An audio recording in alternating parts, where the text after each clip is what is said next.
ಆದ್ರೆ ಒಂದು ಗೆಳತಿ, ಮದುವೆಯಲ್ಲಾಕ್ಷಣ ಸಂತೋಷ ನಿನ್ನ ಮನಸ್ಸಿನಲ್ಲಿ ಮೂಡಿತು, ಆದ್ರೆ ನನಗೆ ಯಾಕೋ ಮದುವೆ ಕುರಿತಾಗ ಆಸಕ್ತಿಯೇ ಇಲ್ಲ ನೋಡು. ವೈದ್ಯರಿಗೆ ಹೋಗ್ಬೇಕಿತ್ತೆ, ಅದೆಂತದ್ದು ಆಸಕ್ತಿ ಇಲ್ಲ. ಸುಮ್ಮನೆ ಎಂತೆಲ್ಲ ಮಾತಾಡಬೇಡ, ಆರೋಗ್ಯ ಸರಿ ಉಂಟು ನನಗೆ. ಯಾಕೆ ಬೇಡ ಅಂತ ಹೇಳಿದ್ದು ಕೇಳು. ಯಾಕೆ ಗೆಳತಿ, ನನಗೆ ನಿನ್ನ ಗೆಳೆತನ ಒಂದುಂಟು. ನೀನು ಒಬ್ಬಳಿದ್ದೆ ಅಂತ ಆದ್ರೆ ಮದುವೆಯೂ ಬೇಡ, ಗಂಡನೂ ಬೇಡ, ಗಂಡನ ಮಾವಿಯೂ ಬೇಡ. ಎಂತದ್ದು? ನಾನೊಬ್ಬಳು ಹೆಣ್ಣು. ನಾನು ಹೆಣ್ಣೆ, ನನಗೆ ಗೊತ್ತುಂಟು. ಮತ್ತೆ ಗಂಡು ಬೇಡ ಅಂದ್ರೆ ನಿನಗೆಲ್ಲ ಕೊಳಕ್ ಯೋಚನೆ ಬರುವುದು. ನೀನು ಹೇಳುವುದು ಎಂತದ್ದು? ಜನ ಇಲ್ಲ, ಅಡ್ಡಿಲ್ಲ, ಇದ್ದಿದ್ದು ಎಂತದ್ದು ಆಗುದಿಲ್ಲ ಇದ್ರೆ ನಾನು ಸರಿ ಮಾತಾಡಿದ್ದೇನೆ. ಅದು ಎಂತದ್ದು ಹೇಳಿದ್ದು? ಹೇಸಿಗೆ ಬರೀ ಆ ರೀತಿಯಲ್ಲಿ ಹೇಳಿದ್ರಲ್ಲ. ಮತ್ತೆ ಎಂತ? ನಿನ್ನ ಗೆಳತನದ ಸವಿಯನ್ನು ಬಿಟ್ಟು ಗಂಡನ ಮನೆಯನ್ನ ಸೇರುವ ಮನಸ್ಸಿಲ್ಲ. ಯಾವ ಸಂತೋಷ ನನ್ನ ಬದುಕಿನಲ್ಲಿ ಸಿಕ್ಕಿದರೂ ಕೂಡ ಅದು ನಿನ್ನ ಗೆಳತನ ಇಲ್ಲ ಅಂತ ಅದರದ್ದು ಶೂನ್ಯವಾಗುತ್ತದೆ. ನಾನು ಬರ್ತೇನೆ. ಎಲ್ಲಿಗೆ? ನೀನು ಗಂಡ ಮನೆಗೆ. ನನ್ನ ಗಂಡ ಮನೆಗೆ ನೀನು ಬಂದು ಎಂತದ್ದು ಮಾಡುವುದು ಅಲ್ಲಿ? ನೀನು ಹೇಗೆ ಬರುವುದು? ನೀನು ಅಣ್ಣ ತಮ್ಮ ಇದ್ದವ್ರನ್ನೇ ಮದುವೆ ಆಗ. ಇದು ಮದುವೆ ಆದ್ರೆ ನಾನು ತಮ್ಮನ್ನು ಮದುವೆಯಾಗಿ ಬರ್ತೇನೆ. ನೀನು ನಾವಿಬ್ಬರು ಒಂದೇ ಮನೆ ಸೇರಿಕೊಳ್ಳೋದು ಅದೆಲ್ಲ ಬೇಡ. ಯಾಕೆ? ನಾವಿಬ್ಬರು ಆತ್ಮೀಯ ಗೆಳತಿಯರಾಗಿದ್ದವರು, ಸದಾಕಾಲ ಆತ್ಮೀಯ ಗೆಳತಿಯರಾಗಬೇಕೇ ವಿನಃ ಸವತಿಯರಾಗುವುದು ಬೇಡ. ಅಕ್ಕ ತಂಗಿಯರಾಗುವುದು ಬೇಡ. ಖಂಡಿತ ಬೇಡ, ಬೇಡ. ಸರಿಯಾಗಿದೆ. ಹಾಗಾಗಿ ಒಂದು ತೀರ್ಮಾನಕ್ಕೆ ಬಂದಿದ್ದೇನೆ. ಏನು? ಮದುವೆ ಬೇಡ ಅಂತ ಆದ್ಮೇಲೆ ನನ್ನ ನಿರ್ಣಯ ಅಲ್ಲ, ನೇರವಾಗಿ ಅಪ್ಪ ಇದ್ದಲ್ಲಿಗೆ ಹೋಗ್ತೇನೆ. ಅಪ್ಪ ನನಗೆ ಮದುವೆ ಬೇಡ ಅಂತ ಹೇಳ್ಬಿಡ್ತೇನೆ. ಏನು ಮಾತಾಡ್ತೀಯ ನೀನು?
ಮಕ್ಕಳಾಟಿಗೆ ಬೇಡ ಅಲ್ಲ. ಏನು ತಪ್ಪು?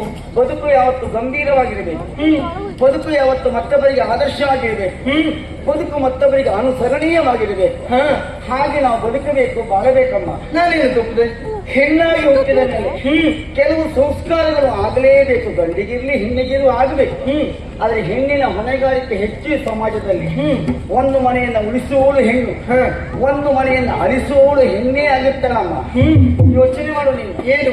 ಹೆಣ್ಣು ಹುಟ್ಟಿದ್ದು ಹೆರವರ ಒಡವೆ ಅಂತ ಹೇಳ್ತಾರೆ. ಅಂದ್ರೆ ಮತ್ತೊಬ್ಬರ ಮನೆ ಸೇರಬೇಕಾದವಳು ಅಂತ. ಹೆಣ್ಣು ಎಂಬಂತ ಶಬ್ದದ ಅರ್ಥವೂ ಹಾಗೆ, ಹೆರುವವಳು ಎಂಬುದಾಗಿ. ಗೆಳತಿ, ಈ ಲೋಕದಲ್ಲಿ ಮುಂದುವರಿದು ಎಲ್ಲ ವಿಷಯಕ್ಕೂ ತಂತ್ರವನ್ನೇ ಬಳಸಬಹುದು ಅಥವಾ ಯಂತ್ರವನ್ನೇ ಬಳಸಬಹುದು. ತಂತ್ರಜ್ಞಾನ ಮುಂದುವರಿಯಬಹುದು. ಆದ್ರೆ ಹೆರುವುದಕ್ಕೆ ಮಾತ್ರ ಯಾವ ಯಂತ್ರದಿಂದಲೂ ಸಾಧ್ಯ ಇಲ್ಲಮ್ಮ. ಅದಿಲ್ಲ. ಹೆಣ್ಣೇ ಆಗಬೇಕು. ಮತ್ತೊಬ್ಬರಿಗೆ ಜೀವವನ್ನು ಕೊಡುವಂತ ಯೋಗ್ಯತೆ ಹೆಣ್ಣು ಮಾತ್ರ. ಅದು ಗಂಡಿಗೂ ಸಾಧ್ಯ ಇಲ್ಲ. ಹೌದು. ಅಂತ ಸ್ಥಾನಮಾನ ಹೆಣ್ಣೆ ಉಂಟು. ನೀನ್ ಯೋಚನೆ ಮಾಡು. ಏನು ನಿನ್ನ ಅಪ್ಪ ಋಣಬಂಧಿತನಾಗಿರ್ತಾನೆ. ಕನ್ಯಾಸರೆಯನ್ನು ವಿಮೋಚನೆ ಆಗಬೇಕು ಅಂತಾದ್ರೆ ನಿನ್ನನ್ನು ಮತ್ತೊಬ್ಬ ಒಳ್ಳೆಯ ಪುರುಷನಿಗೆ ದಾರೆಯನ್ನು ಕೊಡಲೇಬೇಕು. ಹೌದು. ಹೆಣ್ಣು ಉಭಯ ಕುಲ ಉದ್ಧಾರಿಣಿಯಾಗಿರ್ತಾಳೆ. ಹುಟ್ಟಿದ ಮನೆಯನ್ನು ಸೇರಿದ ಮನೆಯನ್ನು ಬೆಳಗಬೇಕಾದ ಹೆಣ್ಣಿಗೆ ಕರ್ತವ್ಯ ಮತ್ತು ಧರ್ಮ. ಸರಿ ಸರಿ. ಆ ನೆಲೆಯಲ್ಲಿ ನೀನು ಮದುವೆಯಾಗಲೇಬೇಕಮ್ಮ. ನೀನು ಮೊದಲು ಮದುವೆ ಆಗು. ಆಮೇಲೆ ನಾನು ಮದುವೆಯಾದ ಊರಿಗೆ ನಿನ್ನನ್ನು ಕರೆಸ್ಕೊಳ್ತೆ. ನಿನಗೆ ವರನ ನೋಡು, ನಾನೇ ಮುಂದೆ ಮದುವೆ ಆಗಬೇಕು. ಗೆಳತಿ ಭಾಷೆ ಕೊಟ್ಟು ಹೇಳ್ತೇನೆ. ನೀನು ಯಾರನ್ನು ತೋರಿಸ್ತೀಯೋ ಅವನನ್ನೇ ನಾನು ಮದುವೆ ಆಗುತ್ತೆ. ಇದು ಹಾಗಾದ್ರೆ ಸ್ವಲ್ಪ ನೀನು ಗಂಡನ್ನೇ ತೋರಿಸಬೇಕು. ಎಂತದ್ದು ನೀನು ಮಾತಾಡೋದು? ಈ ದೇವಿಯಾನಿ ಆಗ ನಾನು ಶರಣಕ್ಕೆ ಆಗ್ಬಿಡ್ತೇನೆ. ಅಂತ ಕತೆ ನಮ್ಗೆ ಬೇಡ. ಅದು ಆಗುವುದೇ ಬೇಡ. ನಾನು ಸೂಕ್ತವಾದಂತಹ ವರ್ಣನ ನಾನೇ ನಿನಗೆ ಆಯ್ಕೆ ಮಾಡು. ಸರಿ, ನೀನು ಆಯ್ಕೆ ಮಾಡಿದ ಗಂಡನ್ನೇ ನಾನು ಮದುವೆ ಆಗ್ತೇನೆ. ಆಯ್ತಾ? ಆದಿತ್ತು. ಸಮಾಧಾನ ಆಯ್ತಾ? ಸಮಾಧಾನ ಆಯ್ತು. ನೀನು ಮದುವೆ ಆಗ್ಬೇಕು. ನಾನು ಮದುವೆ. ನೀನು ಬರ್ಬೇಕು ಮಾತಾಡುವಾಗ. ಹಾಗಾದ್ರೆ ಹೋಗು ಹೋಗು. ಒಂದು ತರದ ಕಾಲಲ್ಲಿಗೆ ಬರ ಮನದ ಬೇಗಲ್ಲಿ ತೋರ ಕೊಡದೆಯೇ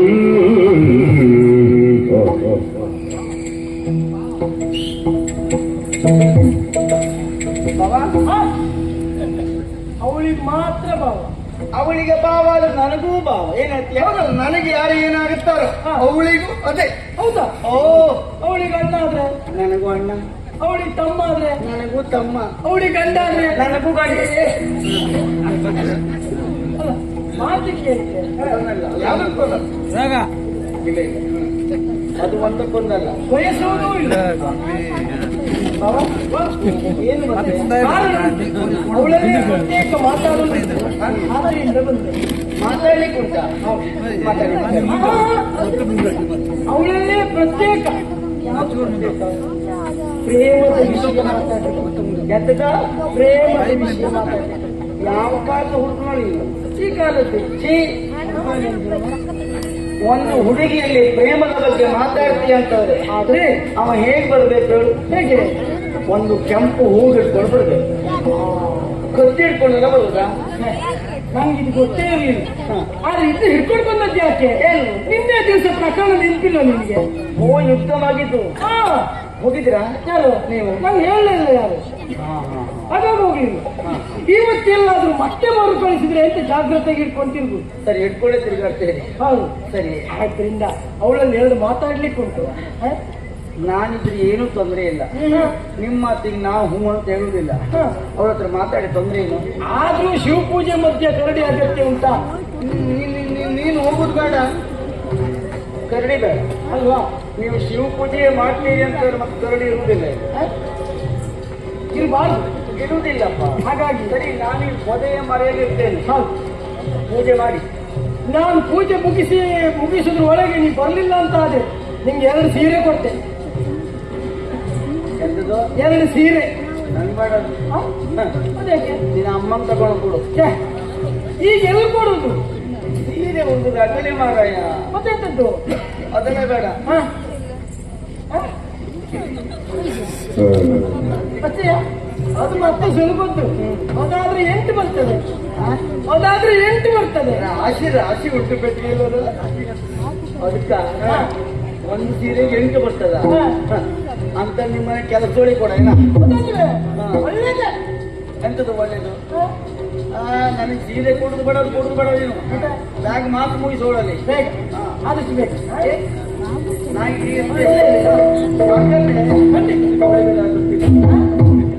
ಅಂದ್ರೆ ನಂಗೊಂದು ಅದೇ ಅದ್ರದ್ದು ಮಾತಾಡ್ತೇನೆ. ಒಲುಮೆಯ ಬಿಂಬಿಸುವನು ಸಲುಗೆಯು ನಾದಿನಿಯೊಳಗ